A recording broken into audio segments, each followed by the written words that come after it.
میں آپ تمام سامعین و سامعات کا آج یہاں پر پھر سے گریس ایجوکیشنل سوسائٹی کے لیکچر ہال میں تہ دل سے استقبال کرتا ہوں، اور اب میں دعوت دیتا ہوں ہمارے مقرر جناب ابو بکر بن نخانی صاحب کو کہ وہ آئے اور آج کا بیان کا عنوان جو ہے فتح مکہ کے عنوان پر اپنا بیان پیش کرے۔ جناب ابو بکر بن نخانی صاحب۔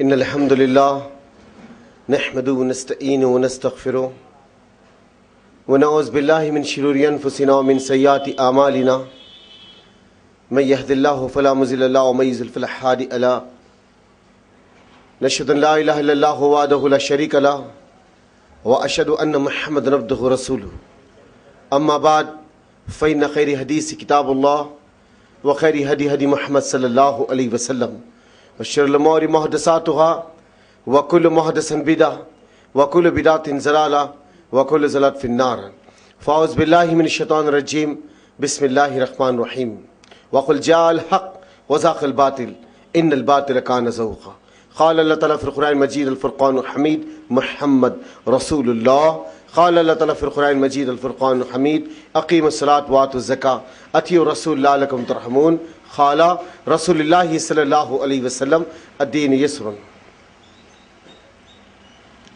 حمد ثنا تسبیح و تعریف وہ ذات اقدس کے لیے تمام عالمین کا رب ہے، جو خدا قدوس سکتا ہے، جس کی ذات میں کوئی شکوہ نہیں، جس کی دانش میں کوئی شکایت نہیں، اس کی ذات ست و نسیان سے پاک ہے، جو دل اللہ کا ذکر کرتے ہوئے زندہ رہتے ہیں اور جو دل اللہ کے ذکر سے منہ موڑ دیتے مردہ ہو جاتے۔ سروری زیبا فقط ذات بھی ہمتا کے لیے حکمراں ایک وہی باقی تمام بتانے آزری، تیری عظمتوں کے مقام پر، تیری رحمتوں کے نشان پر میرا دل فدا، میری جان فدا تیری شان جل جلالہ ہو۔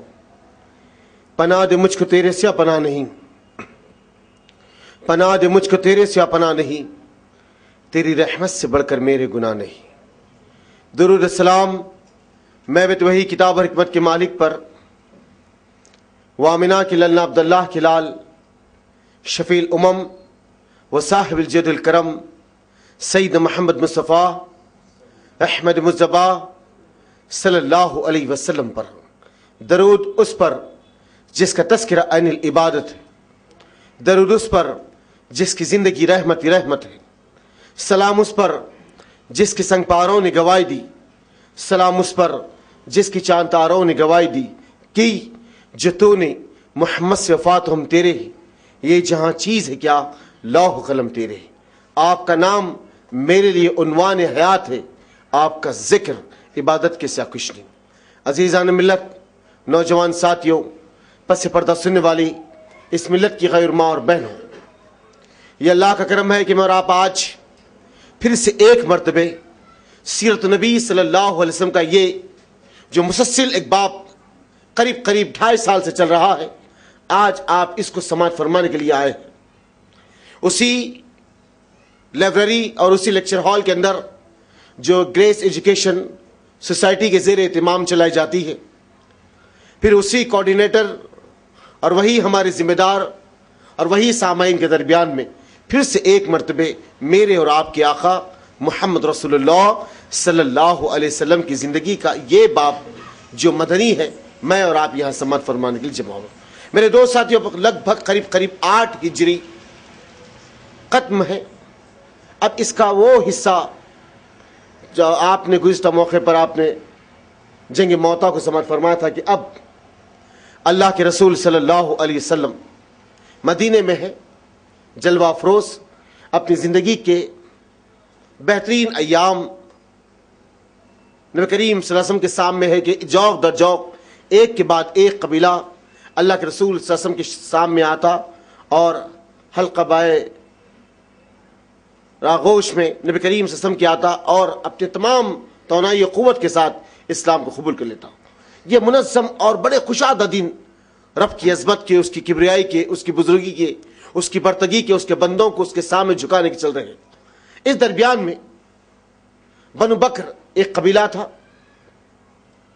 اور ایسے بنو قرا ایک قبیلہ تھا جو بنو بکر حلیف تھا ماتحت تھا مکے والوں کا، اور بنو خرا یہ قبیلہ حلیف تھا، ماتحت تھا نبی کریم صلی اللہ علیہ وسلم کا۔ ابھی یہ لوگ ایمان نہیں لائے تھے، بلکہ یہ لوگ محمد صلی اللہ علیہ وسلم کے خلاف کبھی ہتھیار نہیں اٹھاتے تھے، آپ کی ہر بات کے اوپر لبیک کرتے تھے۔ اس طریقے سے آپ کے جو ہے بہت ہی ہمدردوں میں سے تھے، یہ حلیف تھے محمد صلی اللہ علیہ وسلم کے۔ لیکن جب حدیبیہ ہوئی تھی، اسی ڈیٹ کو تعمیر کیا گیا تھا کہ تمہارے درمیان میں جو ہے جنگ نہیں چلے گی، ہمارے جو حلیف ہے وہ بھی ہمارے ساتھ رہیں گے، تمہارے جو حلیف ہے تمہارے ساتھ رہیں گے۔ یہی معاملہ جو ہے چل رہا تھا۔ لیکن اب جیسے ہی یہ متا کا معاملہ والے کے رسول مدینے کی سرزمین پر ہے، اب یہاں پر بنو بکر ظلم ذاتی میں آگے بڑھے، جس میں خاص طور پر اکرمہ بن ابو جہل اور سفیان بن امیہ، یہ جو نیو جنریشن تھی مکے کی، جس کے ہاتھ میں مکے کی باغ دوڑ تھی، انہی میں سے ابو سفیان بھی تھا، بہت سارے لوگ تھے۔ بہرحال یہ لوگ ظلم اور ذاتی میں آگے بڑھے، خرا والوں کو جنہوں نے ستایا تڑپایا، بہت سارے ان کے ظلم و ذاتی کی۔ یہ لوگ حتیٰ کہ مکے کے اندر داخل ہو گئے تو کچھ لوگوں نے یہ بھی کہا کہ دیکھو تم رات اور دن بھید بدل بدل کر شکن مارتے ہو، ان کے قبیلے کو تکبالا کر دیتے ہو۔ اب یہ لوگ پناہ کے خاطر مکے کی سرزمین خانہ کعبہ میں آ گئے، اب تو ان کا کچھ لحاظ کرو، اب تو ان کا کچھ لحاظ کرو۔ تو مشرکان مکہ کی ٹولی کہتی کہ تم مکے میں چوری کرنے سے باز آتے ہو، کعبۃ اللہ میں چوری کرنے سے باز آتے، تو ہم ان کو کیسے قتل نہ کریں۔ ان میں سے 40 آدمی لٹے پٹے حالت میں جا کر نبی کریم صلی اللہ علیہ وسلم کے پاس اپنا حال، اپنا دکھڑا، اپنی پریشانی، اپنی تکلیفات رکھے۔ کہا اللہ کے رسول صلی اللہ علیہ وسلم منظم سازش کے ساتھ ایک بڑا گریا، ایک بڑا سا نوحہ اس نے ترنم کے انداز میں نبی کریم صلی اللہ علیہ وسلم کے سامنے پیش کیا۔ کہا کہ آہ بکا ہے، تکلیف و کرب کے حالات ہیں کہ ہمارے اپنے ذمہ داروں نے ہم کو چن چن کر مار رہے ہیں۔ اے اللہ کے رسول، ہمیں کہیں پناہ نہیں مل رہی، ہمیں کوئی پناہ نہیں دے رہا ہے اور کوئی ہمارا یار و مددگار نہیں۔ ہم آپ کے ساتھ بڑی نعمتیں بھرے انداز میں اور بڑی درد بھرے انداز میں اور بہت ہی امیدیں لے کر آپ کے پاس آئے کہ اللہ کے رسول صلی اللہ علیہ وسلم آپ ہماری مدد کریے۔ تو محمد رسول اللہ صلی اللہ علیہ وسلم نے کہا کہ بے شک ہم تمہاری مدد کریں گے، ہم تمہاری مدد کریں گے۔ تو آپ نے اپنے طرف سے ایک قاصد مکے کو روانہ کیا، 3 چیز ان کے سامنے رکھے، 3 چیز۔ سب سے پہلے کہ یہ ان کے ساتھ جنگ بندی بن کرے، ان کے ساتھ صلہ رحمی سے پیش آئے۔ دوسرا کہ یہ کہ ان کا جو خون بہا ہے، جتوں کا تم نے خون بہا اس کا خون بہا دے دو، یا پھر وہ جو معاہدہ کیا گیا تھا امن کا، بھائی چارگی کا، ہمدردی کا حدیبیہ کی سرزمین پر، یا اس معاہدے کو کالعدم کر دو۔ جب یہ معاہدہ ہی نہیں تو پھر امن کا جب معاہدہ ہے تو پھر یہ تباہی بربادی، آہ بکا کیوں؟ معاہدے کے باوجود تم یہ کام کر رہے۔ تو چند اوباش قسم کے جو نوجوان مکے کی سرزمین پہ بیٹھے ہوئے تھے، جس کو ڈیسیشن لینے میں، جس کو اقدامات کرنے میں بڑی جلدی ہوتی ہے، ان چند نوجوانوں نے کہا کہ ہاں ہم یہ معاہدہ کالعدم کر دیتے، توڑ دیتے۔ یہ جیسے ہی بات قاصد جو امبیسڈر تھا محمد صلی اللہ علیہ وسلم کا جو پیغام لے کر، جس نے اس سرزمین پر پہنچا تھا، اس نے شخص پلٹ کر آیا اور کہا کہ اللہ کے رسول صلی اللہ علیہ وسلم وہ جو ڈیٹ، وہ جو معاہدہ حدیبیہ کی سرزمین پہ بنایا گیا تھا، اس معاہدے کو وہ لوگوں نے توڑ دیا، کالعدم کر دیا۔ اللہ کے رسول صلی اللہ علیہ وسلم سرد اور خاموش۔ اب تھوڑی دیر کے بعد جب جمعیت میں مشرکان مکہ دارالندوہ میں جمع ہوئے، ایک کے اکثر کو مان لگے کہ ہم نے کیا کہہ دیا، جوش جذبات میں، کہ جس ضابطے سے، جس ذریعے سے ہم جتنی جلدی ہو کہ کوئی نہ کوئی ایک ہمارا نمائندہ محمد رسول اللہ صلی اللہ علیہ وسلم کے پاس بھیجے، یہ کہہ کر کہ دیکھو محمد صلی اللہ علیہ وسلم وہ جو جذبات میں قدم اٹھا لیا گیا اس کو کالعدم کر دو، وہ جو ڈیٹ تھی اس کو پھر سے جاری رکھو، وہ جو امن کا معاہدہ تھا اسے شروع کرو، اسے جاری رکھو۔ کیونکہ ابو سفیان بھی کہہ رہا کیا بہترین دن تھے، یہ تجاری قافلہ ادھر جا رہا تھا، وہ تجارتی قافلہ ادھر آ رہا تھا، ایک دوسرے سے جو ہے بہترین تعلقات تھے، تجارتی شاہراہ کھل گئی تھی، امن و امان تھا عرب کے رزار میں، اس جزیرۃ العرب میں، اس وادیوں میں۔ لیکن اب پھر سے وہی خون خرابہ ہوگا، اس تکلیف کے ساتھ یہ سوچ کر ابو سفیان ابھی ایمان نہیں لائے، مدینہ پہنچے۔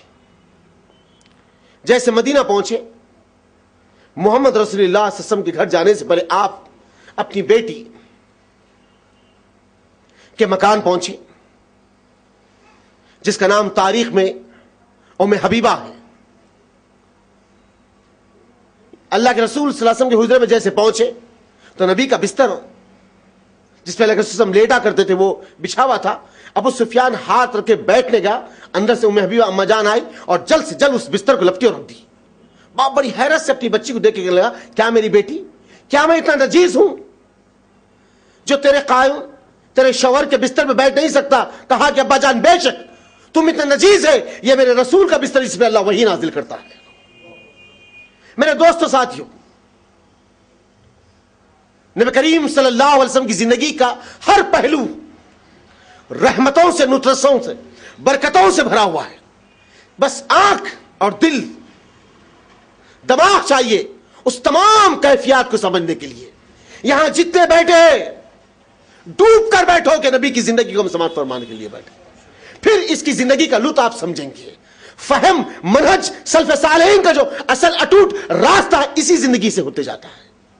جب تک یہ زندگی میں یہ زندگی میری اور آپ کی زندگی کے اندر نہ آ جائے تو میری اور آپ کی زندگی ہیچ ہے، ہیچ ہے۔ اس زندگی کو کوئی معنی، کوئی مقصد باقی نہیں رہتا جب تک یہ زندگی میری اور آپ کی زندگی سے میل نہ کھا جائے۔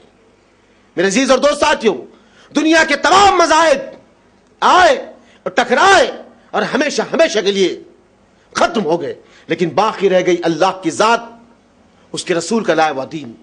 یہی دین جس کو آج سے 1430 سال پہلے فرعون کی چوٹیوں سے جس دین کا اعلان کیا گیا کہ قل لا الہ الا اللہ تفلحون، اسی کی صدا تمام عالم کے اندر آج رحمتوں کی بارش برسا رہی۔ آج ذمہ داریاں ہیں مجھ پر اور آپ پر کہ اس دین کو میں اور آپ غیروں تک کیسے پہنچائیں گے۔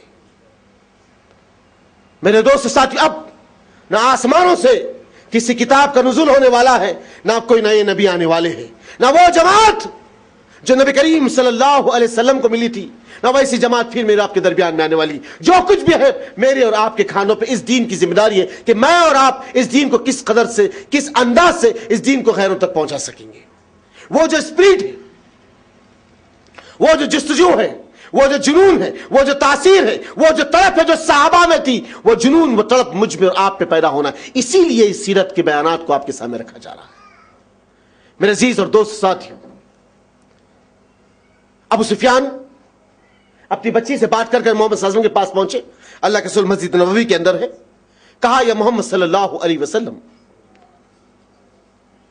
جذبے میں، جوش میں کچھ نوجوان بات کہہ دیے ہیں، میں آپ کے پاس آیا ہوں کہ آپ اس معاہدے کو جو حدیبیہ کی سرزمین پر لکھا گیا جو امن کا معاہدہ ہے، اس کو آپ ترتیب وار اس طریقے سے لے کر چلیے، اس کو کلرم مت کریے، توڑیے مت۔ ہماری طرف سے کچھ اوباش نوجوانوں کی طرف سے بات آ گئی ہے، ہم اس کی تلافی کے لیے، اس کی معافی کے لیے آپ کے پاس آئے، لیکن اللہ کے رسول صلی اللہ علیہ وسلم خاموش رہے اور سرد رہے، ایک آپ نے جواب نہیں دیا۔ تو ابو سفیان سمجھ گیا کہ نبی کریم صلی اللہ علیہ وسلم کی خاموشی اس معاہدے کو کلعدم کرنے کے لیے۔ پلٹ کے وہ صدیق کے پاس ابو سفیان پہنچا، آپ نے بھی کہا کہ نہیں۔ پلٹ کے عمر بن خطاب بن گئے، کہا کہ ایسی ایسی بات ہے، تو کہا کہ محمد صلی اللہ علیہ وسلم تو خاموش ہے، میں تو تلوار سے کام کرتا تھا۔ عمر محمد صلی اللہ علیہ وسلم تو خاموش ہے، میں تلوار سے کام کرتا تھا۔ سرد ہوگا ابو سفیان۔ حضرت علی کے پاس پہنچا، کہا کہ آپ محمد صلی اللہ علیہ وسلم کے داماد ہیں، خلیر بھائی ہیں، آپ بہت زیادہ قریب رہنے والے ہیں، آپ کے گھر یہ دو معصوم بچے حسن حسین ہیں۔ سر پہ ہاتھ پھرا کے کہا کہ کل اگر ہم غالب آ جائے تو یہ عرب کی سرزمین کے شہ سوار بنیں گے، ذمہ دار بنیں گے۔ تو مجان حضرت فاطمہ کہتی کہ ابو سفیان ان معاملات میں ان معصوم بچوں کو مت لو، جو ترتیب ہے اس ترتیب کو چلنے دو۔ حضرت علی بھی خاموش ہے، بڑا مجبور ہو کر وہ مکہ پہنچ گیا۔ اب اللہ کے رسول صلی اللہ علیہ وسلم نے کہا کہ اللہ اب مجھے پھر سے ایک عمل کی طرف لے کے چلنے والا ہے۔ آپ نے کہا کہ سب قبر بند کر دی جائے.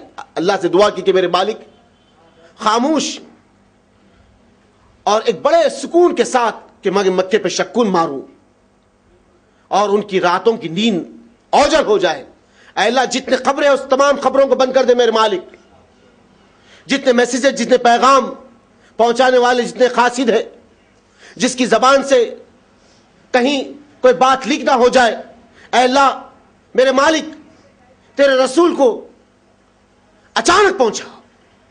اللہ کے رسول صلی اللہ علیہ وسلم نے کہا کہ عائشہ تیاری کرو مکہ کی نوا کے لیے.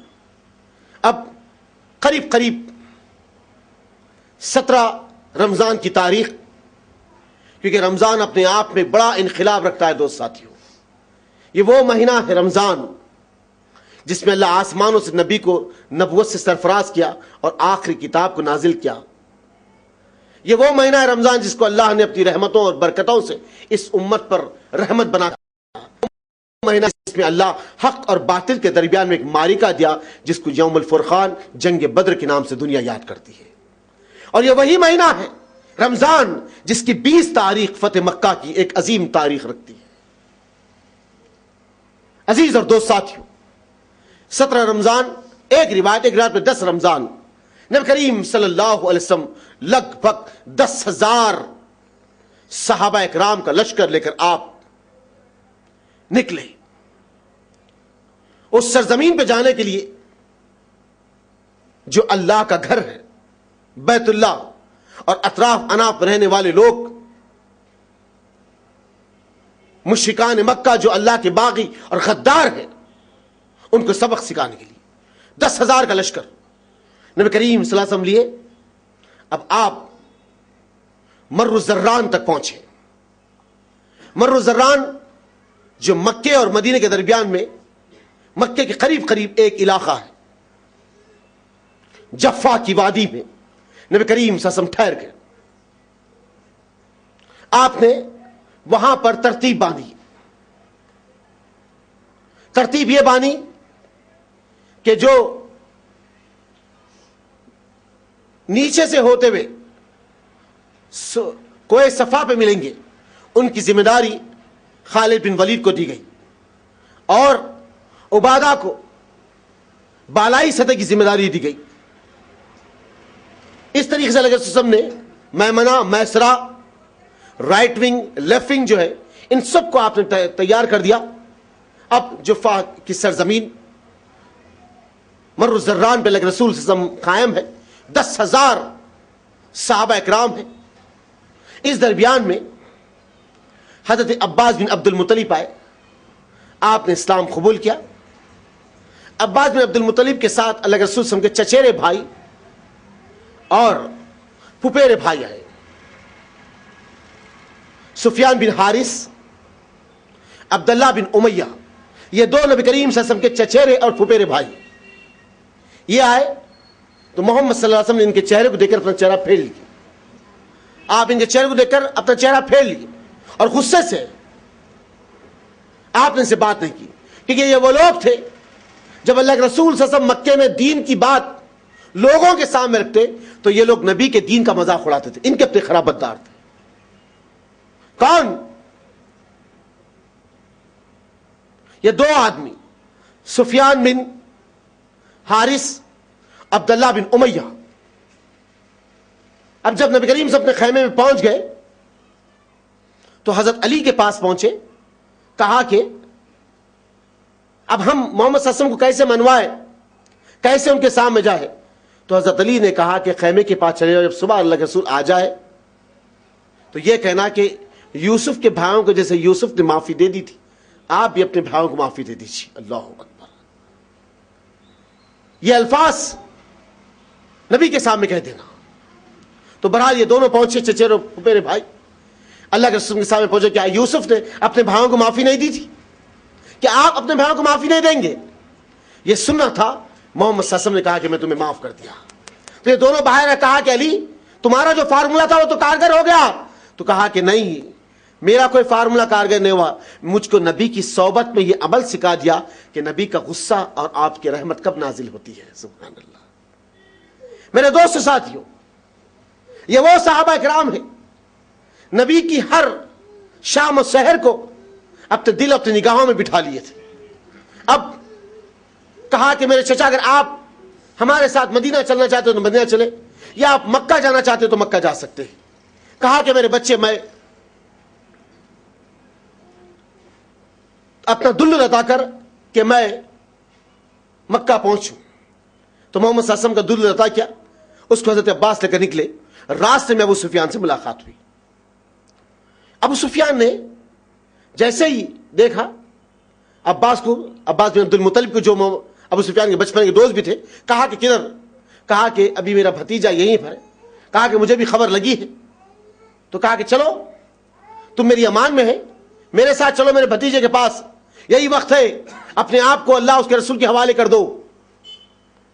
اب امان لے کر چلے تو محمد صلی اللہ علیہ وسلم نے کہا کہ اب اس جفا کی وادی میں مر الزران کے اس رات کے وقت الگ الگ صحابہ اکرام بکھر کر 10,000 چولہے لگائے، آگ لگائے کہ دشمن جب رات میں مکے کے قریب وادیوں پہ چڑھے گا تو اس لشکر کو دیکھ کر اس کے خوف، اس کی روح قبض ہو جائے گی اور پیروں کے نیچے زمین نکل جائے گی۔ اتنا بڑا لشکر عرب کی سرزمین پہ کبھی نظر نہیں آیا۔ سبحان اللہ، کیا پلاننگ ہے محمد صلی اللہ علیہ وسلم، کیا انداز۔ 10,000 صحابہ اکرام الگ الگ جگہ اپنے چولہوں کو لگا لی۔ اب جیسے ہی ابو سفیان نکل کر عباس بن عبد المطلب کے ساتھ ہے چلنے لگے، سر پہ ابا اڑا ہوا ہے، کپڑا اڑا ہوا ہے، لے کر نکل کے جا رہے، عمر بن خطاب کے چولہے کے آگے پہنچے۔ کہا عباس، کہاں یا عمر؟ کدھر چلے؟ کہا کہ میں محمد صلی اللہ علیہ وسلم سے ملنے جا رہا ہوں۔ کہا یہ آپ کے ساتھ کون ہے؟ کہا کہ میرا دوست ہے، یہ میری امان میں ہے۔ جیسے یہ ہوا آئی کپڑا ہٹا ابو سفیان کا، کہا یہ تو اللہ کا باغی اور غدار ہے، تلوار کو میان سے نکالے۔ کہا کہ نہیں عمر، یہ میری امان میں ہے، یہ میری امان میں۔ تو لامے لامے پیر مار کر حضرت عباس ابو سفیان کو لے کے محمد صلی اللہ علیہ وسلم کے خیمے میں جانے لگے۔ عمر بن خطاب لامے لامے پیر مار کے اللہ کے رسول کے خیمے میں داخل ہو۔ کہا رسول اللہ صلی اللہ علیہ وسلم اگر آپ اجازت دے تو آپ کا دشمن اور اللہ کا باغی بنا کسی تکلیف کے حوالے آ گیا، آپ اجازت دیجئے میری تلوار بے چین و بے قرار ہے اس کی گردن کو زمین پہ اتار دینے کے لیے، اس کی گردن کو زمین پہ اتار دینے کے لیے۔ جیسے یہ کہہ رہے تھے عباس داخل ہوئے اللہ کے رسول کے خیمے میں۔ کہا اللہ کے رسول صلی اللہ علیہ وسلم میں نے اس آدمی کو امان دے دی۔ محمد صلی اللہ علیہ وسلم نے مسکرا کر کہا جسے مسلمان امان دیتا ہے اسے رسول بھی امان دیتا ہے۔ میرے دوست ساتھی، کون سے حالات ہیں، کہاں پر ہے، یا غور کریے آج، اور آج جائزہ لے اپنی زندگیوں کا کہ آج ایک گھر میں دو بھائی ایک دوسرے کو کس طرح سے آنکھ دکھاتے ہیں اور کس طرح سے دستے گریباں ہیں، کس طریقے سے پراپرٹیز ڈیوائیڈ ہو گئی، کاروبار ڈیوائیڈ ہو گئے، ماں باپ ڈیوائیڈ ہو گئے، اولاد ڈیوائیڈ ہو گئی، خاندان، کنبے، ذات، برادریاں، بستیاں، شہر، ملک ڈیوائیڈ ہو گئے۔ محمد صلی اللہ علیہ وسلم دنیا میں محسن انسانیت، انسانوں کو جوڑنے کے لیے آئے تھے، توڑنے کے لیے نہیں۔ لیکن آج بڑی بڑی جماعتیں بس صرف توڑنے کا کام کر رہی، توڑنے کا۔ کوئی کسی معاملے میں توڑ رہا، کوئی کسی معاملے میں توڑ رہا ہے، کوئی یہ کہہ رہا کہ وہ جماعت کا ہی نہیں ہے، کوئی یہ کہہ رہا کہ یہ جماعت کا نہیں ہے، کوئی یہ کہہ رہا کہ وہ ہمارے نہیں ہے۔ اللہ رحم کرے، اب سب لوگ اپنے اپنے سینوں پہ لکھ کے لگا لینا میں فلاں من فلاں جماعت کا ہوں، کافی نہیں ہے۔ قرآن و حدیث کہنا کافی نہیں ہے، فہم اور مرض رکھنا کافی نہیں ہے، ان کے سامنے پروف دینا ہوگا، جیسے کہ پروف صالح علیہ السلام کی قوم نے صالح کو کہا تھا کہ صالح اللہ ہے، اگر ہم مانیں گے یقین کریں گے، اللہ کو کہو کہ ہمارے لیے ایک معجزہ دکھائے۔ آج یہی حال ہوگا ہر جماعتوں کا، یہی حال ہے آج۔ جیسا صالح علیہ السلام کی قوم سے کہا گیا تھا، قوم نے کہا تھا بتاؤ بولے اللہ کو معجزہ، اللہ ہونے کا یقین کرنے کے لیے اللہ۔ اور آج ایک آدمی کو اس کی چال ڈھال، اس کا رنگ روپ، اس کے طریقہ کار پروف کرنے کے لیے چند لوگوں کو صرف، کثیر نہیں، چند لوگوں کو جو ہر جماعت میں تقوبالہ کرنے کے لیے، ڈسمنڈل کرنے کے لیے ہے، تلے ہوئے ہیں۔ اللہ خیر کرے، اللہ خیر کرے۔ بہرحال عزیز اور دوست ساتھیوں، اب کہا کہ میں نے بھی امان دے دیا. کہا کہ ابو سفیان یہی وقت ہے, اللہ کے رسول کے ہاتھ پہ اسلام قبول کرو, ایمان لا لو, ورنہ یہ لوگ کل غالب ہو کے آ جائیں گے تو تمہیں چارہ کچھ محسوس نہیں ہوگا. تو آپ نے کہا کہ بے شک ہم نے اتنے دن اس بتوں کی پرستی کی, اس سے حاصل کیا ہوا؟ آخری ٹھکانہ سوا اس منزل کی میرا کوئی اور نہیں. میں ایمان لایا اللہ اس کے رسول پر. ابو سفیان اسلام قبول کر لیے. ابو سفیان جب اسلام قبول کرے, اب اللہ فتح اور کامرانی سے سرفراز اور ہمکنار بھی کرنے والا ہے, اور ایک کے بعد ایک آغوش دین میں بھی داخل ہوتے چلے جا. اللہ کے رسول صلی اللہ علیہ وسلم میسرہ میمنہ کی کمائن آپ نے تیار کر دی. زبیر بن عوام کو, ابو عبیدہ بن جراح کو اور خالد بن ولید کو, با پیدل چلنے والے تمام آپ نے ترتیب وار بنا دی. اور اب آپ برم الزران سے نکل کر ہوٹنی قصبہ پر بیٹھے, اور آپ کی داڑھی مبارک کجاوے کے قریب لگ گئی, اور آپ سام میں کجاوے پہ اپنے سر کو جھکا لیے. داخل ہو رہے, اس سے پہلے ایک کے بعد ایک لشکر اپنا فلیگ ہاتھ پہ لے کر ایک کے بعد ایک قبیلہ آتے چلے جا رہا ہے. تو ابو سفیان پوچھتے ہیں حضرت عباس سے کہ عباس یہ کون سا قبیلہ ہے؟ فلاں یہ بنو سلیم ہے, بنو امارہ ہے, بنو غم ہے, بنو راد ہے. ہر ایک قبیلے کو آپ بتاتے گئے, ہر ایک قبیلے کو. اب ادھر سعد نے دیکھ کر کہا کہ آج کعبے کو رنگنے کا دن ہے, آج بدلے کا دن ہے, آج خون بہانے کا دن ہے. تو ابو سفیان نے پلٹ کر کہا دیکھو سعد کے الفاظ سے گفتگو اور بات چیت کیسی ہے, اے محمد صلی اللہ علیہ وسلم امن کے پیکر ہو کر اور آپ کے ساتھی بات کیسے کر رہے ہیں؟ تو کہا کہ سعد نے جو بات کی وہ غلط ہے.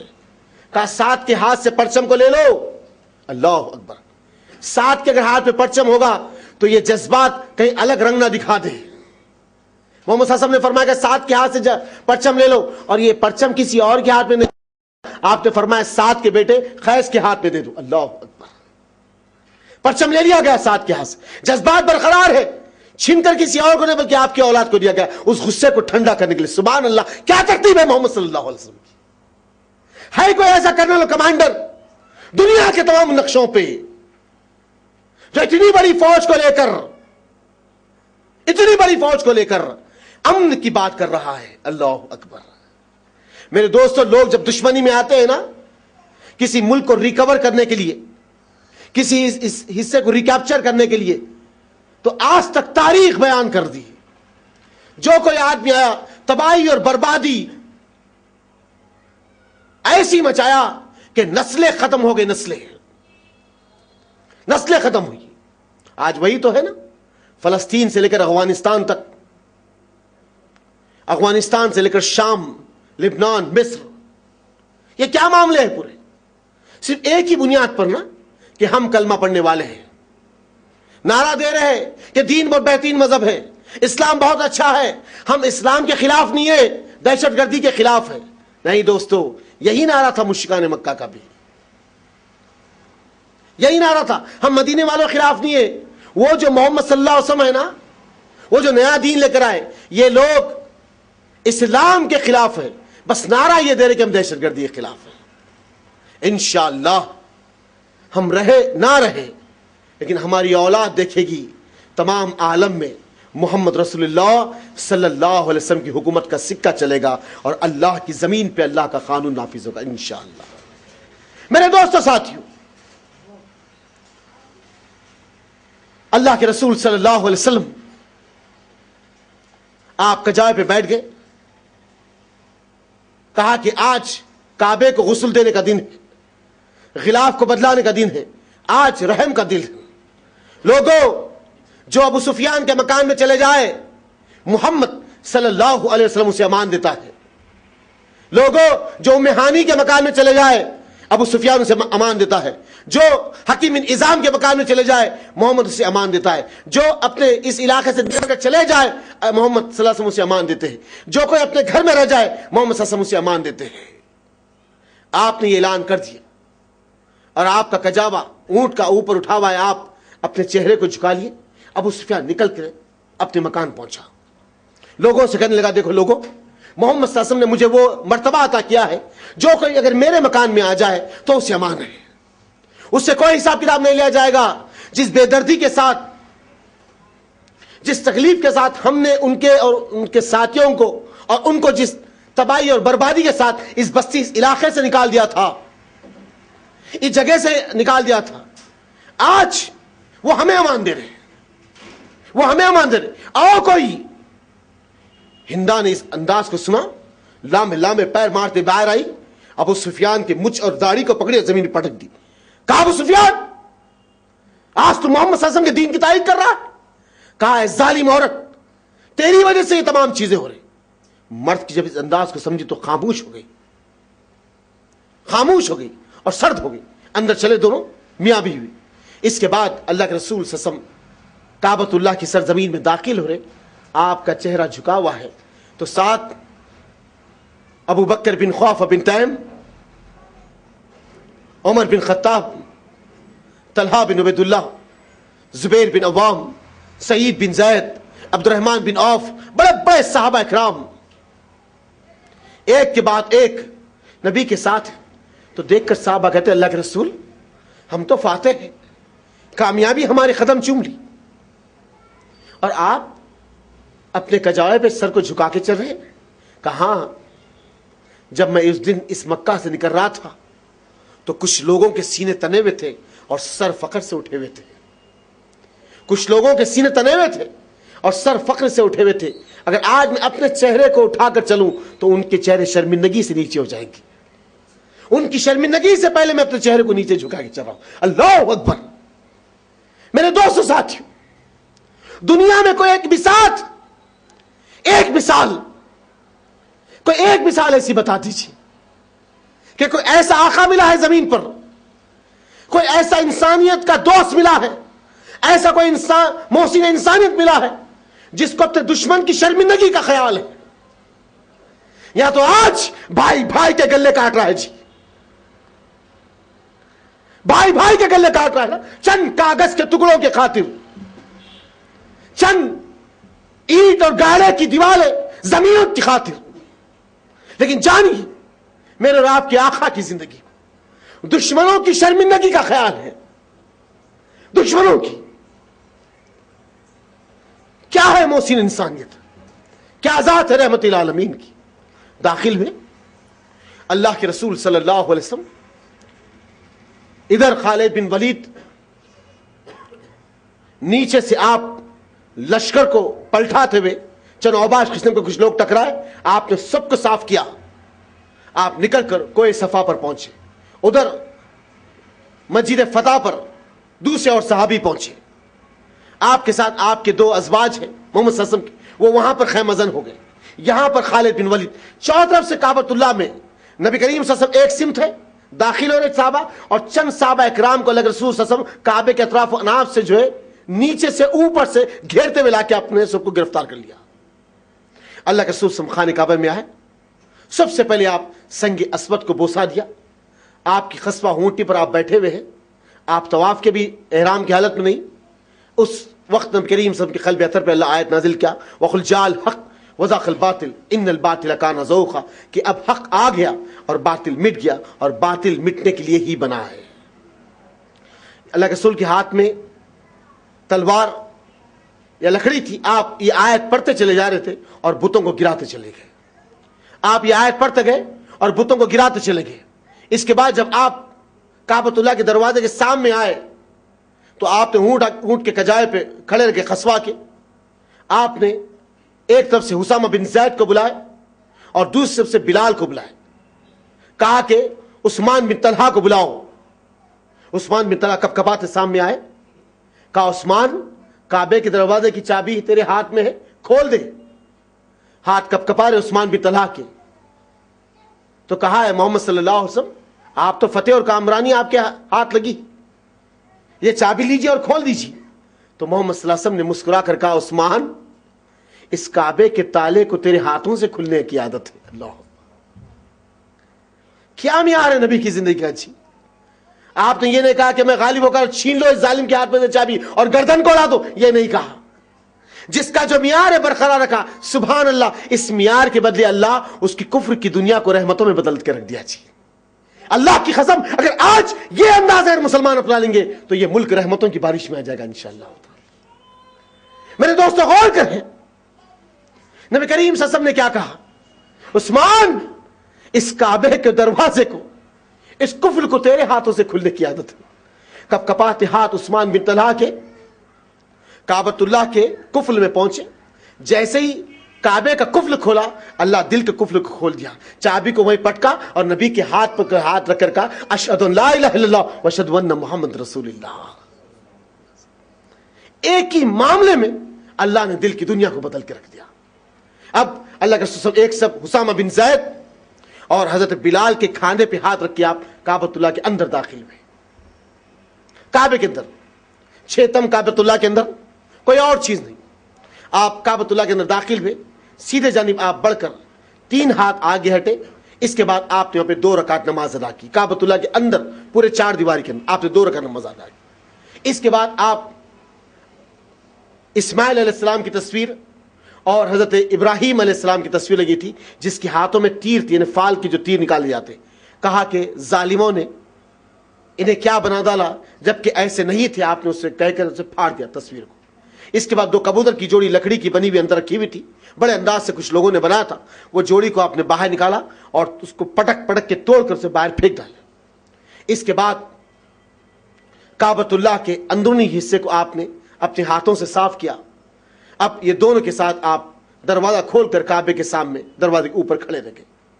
بے یار و مددگار سینکڑوں کی تعداد میں اطراف و اناف میں مشرکان مکہ کپ کپاتے کھڑے ہوئے کہ اب نہ جانے ہمارے ساتھ کیا معاملہ ہونے والا ہے۔ نبی کریم صلی اللہ علیہ وسلم نے کھڑے رہ کر وہاں پر خطبہ دیا، کہا کہ لوگوں، جہالت کی جتنی رسمیں ہیں کہ تمام رسموں کو میں آج اپنے پیروں تلے رومتا ہوں، صرف ایک حاجیوں کو پانی پلانا، ان کی خدمت کرنا، ان کا استقبال کرنا، کعبے کو غسل دینا، اس چیزوں کو چھوڑ کر، یہ رسموں کو چھوڑو، یہ تمام چیزوں کو چھوڑو، تم مجھے کیسا پاتے ہو؟ تو لوگوں نے کہا کہ آپ رحیم ہیں، آپ کے والد بھی رحیم تھے، صالح ابن صالح۔ محمد صلی اللہ علیہ وسلم نے کہا کہ جاؤ، آج میں نے سب کو معاف کر دیا، اللہ میں نے سب کو معاف کر دیا۔ نبی کریم صلی اللہ علیہ وسلم نے سب کو معافی دی۔ اب آپ بیٹھ گئے، وہاں سے آپ نیچے اترے، عثمان بن طلحہ کے چہرے کو دیکھا، کہا کہ عثمان بن طلحہ کو چابی دے دو۔ عثمان بن طلحہ، یہ چابی تمہارے پاس ہوگی، جو کوئی تم سے چابی چھینے گا وہ ظالم ہوگا۔ عثمان بن طلحہ، جو کوئی تم سے چابی چھینے گا وہ ظالم ہوگا۔ آپ نے چابی کو دے دیا اور کہا کہ قیامت تک یہ چابی انہی کے خاندان میں گئی۔ اور آج بھی کبھی آپ کعبۃ اللہ پہنچے، حج کے موقع پہ آپ کو موقع نہیں ملے گا دیکھنے کا، اس درمیان میں اگر آپ کبھی عمرے کے لیے چلے جائے، حج کے درمیان اگر آپ اسی ملک میں کام کریں تو آپ کو دیکھنے میں ملے گا، یا پھر اب تو چینل کے ذریعے سے بتا جا رہا ہے، جب کعبے کا غسل ہوتا ہے، کعبے کو خلاف چڑھا جاتا ہے، تو آپ دیکھتے ہیں کہ کچھ کالے پٹے ڈالے ہوئے اور کچھ وائٹ صدری پہنے ہوئے لوگ اکثر کعبۃ اللہ کے خلاف کو لے کر آتے ہیں، وہی کعبے کے خلاف کو اتارتے اور وہی کعبے کے خلاف کو چڑھاتے ہیں۔ شاہ سعود، آل سعود کی اتنی قوت اور طاقت نہیں کہ وہ لوگ کعبے کے خلاف کو چڑھائے اور کعبۃ اللہ کو کھولے، اس کو غسل دے، سوائے عثمان بن طلحہ کے خاندان کے کوئی دوسرا اور آدمی نہیں آتا، آج بھی اور قیامت تک باقی رہیں گا، کیونکہ یہ نظام اللہ کے رسول نے قائم کیا ہے۔ اب آپ نکلے، ام ہانی کے مکان پہنچے، ام ہانی کے مکان پہنچے، وہاں آپ نے 2 رکعت کر کر آپ نے 8 رکعت نماز ادا کی۔ یہ چاہے چاش کی تھی، لوگوں نے اسے کچھ اکابرین نے کچھ الگ لکھا اور کچھ نجاکاروں نے الگ لکھا۔ اس کے بعد ام ہانی کے مکان کے پاس آپ حضرت علی کے 2، یعنی آپ جو ہے اپنے دیوروں کو پناہ دیے تھے اور حضرت علی یہ چاہتے کہ میں ان کا قتل کر دوں۔ بہرحال بات چیت ہوئی۔ اس کے بعد محمد صلی اللہ علیہ وسلم ظہر کی نماز کے لیے کعبۃ اللہ میں آئے، کہا بلال کہاں ہے؟ کہا کہ بلال کہاں ہے؟ بلال سامنے، کہا بلال کعبے پہ چڑھ جاؤ۔ اللہ اکبر۔ میرے دوستو، دنیا کے وہ لوگ جان لیں کہ ہم کعبے کی پرستی نہیں کرتے ہیں، اللہ نے ہمیں ایک ڈائریکشن دیا ہے، ایک سمت دیا ہے، ہم اس سمت کی طرف رخ کر کے نماز پڑھتے۔ اگر اللہ ہمیں جس سمت کی اجازت دیتا ہم اس سمت کر کے نماز پڑھتے۔ ہم کعبے کی پرستی نہیں کرتے، کعبے کے رب کی پرستی کرتے ہیں۔ اگر کعبے کی پرستی کرنا ہوتا تو لوگ کعبے پہ نہیں چڑھتے. آج بھی آپ ہر سال دیکھیں گے کعبۃ اللہ پہ چڑھ کے لوگ جو ہے کعبے کے خلاف کو چڑھاتے ہیں. یہاں ہمارے پاس ہے وہ جھنڈے کی چھاؤں میں مت کھن لو، فلاں ہے مت کھن لو. کعبے پہ چڑھ گئے اب کیا کریں گے؟ کعبۃ اللہ پہ چڑھ گئے جی.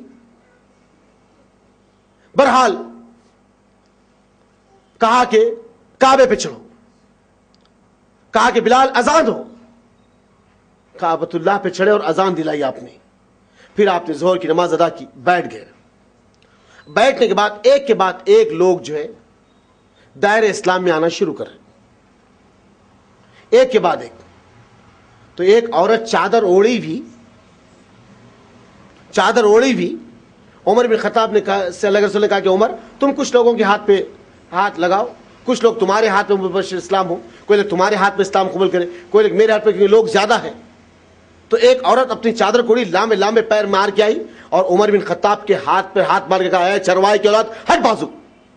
عمر بن خطاب نے نیچے سے اوپر دیکھ کر کہا یہ کون سی عورت ہے جو عمر کو کہہ رہی ہے چرواہے کی اولاد ہٹ بازو؟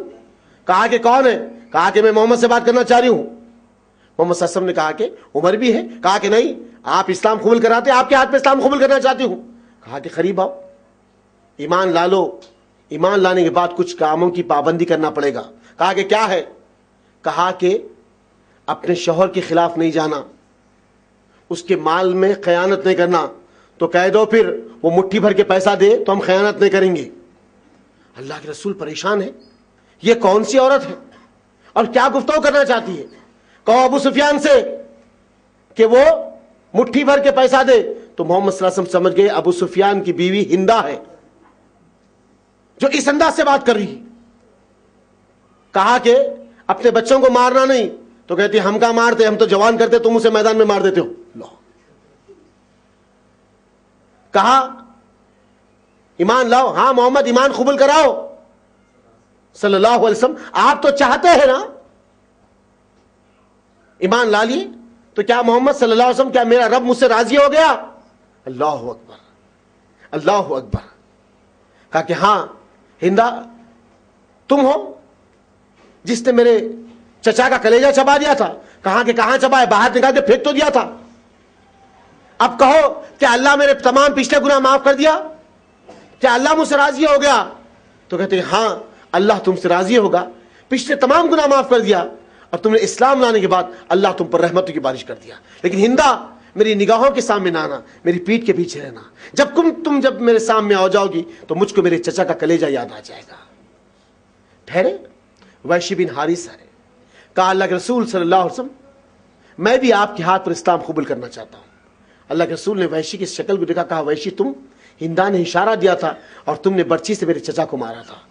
وحشی ایمان لا لو، ایمان لا لو، لیکن یاد رکھو تم میرے پیچھے رہنا، میرے سامنے کبھی نہیں آنا. جب تم میرے سامنے آ جاؤ گے تو مجھ کو میرے رفیق چچا کا کلیجہ یاد آ جائے گا. الغرض اللہ کے رسول بیٹھے ہوئے تھوڑی دیر کے بعد حکیم آئی. کہا اللہ کے رسول صلی اللہ علیہ وسلم ابو سفیان کی بہو یعنی ابو جہل کی بیوی، ابو جہل کی بہو اور اکرمہ بن ابو جہل کی بیوی آئی. کہا یا محمد صلی اللہ علیہ وسلم کیا آج آپ سب کو امان دے رہے ہیں؟ کہا ہاں میں آج سب کو امان دے رہا ہوں. کہا اللہ کے رسول آپ کے خوف سے میرا شوہر اکرمہ نکل کے کہیں اور بھاگ رہا ہے، اگر آپ امان دینا چاہتے تو میں اسے لے کر آنا چاہتی ہوں. تو محمد صلی اللہ علیہ وسلم نے کہا اگر کوئی آج اکرمہ کی بیوی کے دوپٹے کے آنچل میں بھی آتا ہے تو محمد اسے بھی امان دیتا ہے صلی اللہ علیہ وسلم. بھاگتے نکلی گئی اور پیچھے سے ہاتھ پکڑا. کہا اکرمہ کہاں جا رہے ہو؟ کہا مجھے چھوڑ دے، میں اور میرے باپ نے مل کر جو تکلیفیں، جو پریشانیاں، جو آفتیں، جس قدر میں اور میرے باپ نے مل کر محمد صلی اللہ علیہ وسلم کو اور ان کے ماننے والوں کو جو تکلیفیں پہنچائی ہیں، اس تکلیفوں کو پہنچانے کا ایک ہی علاج ہے کہ میری گردن زمین پہ اتار دی جائے. اگر میں محمد صلی اللہ علیہ وسلم کے ماننے والوں کے سامنے، اگر محمد صلی اللہ علیہ وسلم کے سامنے آ جاؤں گا تو بچ نہیں سکوں گا. مجھے چھوڑ دے، میں نکل کے کسی اور ملک بھاگنا چاہتا ہوں. تو ہاتھ پکڑ کے آپ کی بیوی کہتی ہے کہاں بھاگ کے جا رہے ہو؟ میں اس شخص سے وہ وعدہ لے کر آیا ہوں جس کی زبان سے نکلے ہوئے الفاظ پتھر کی لکیریں جو کبھی مٹ نہیں سکتے. چلو میرے ساتھ، چلو میرے ساتھ. لامے لامے پیر مار کر اپنے شوہر کو دوپٹہ اڑا دی، سر پر لے کر آ رہی. عمر بن خطاب کی نگاہوں نے تاڑ لیا.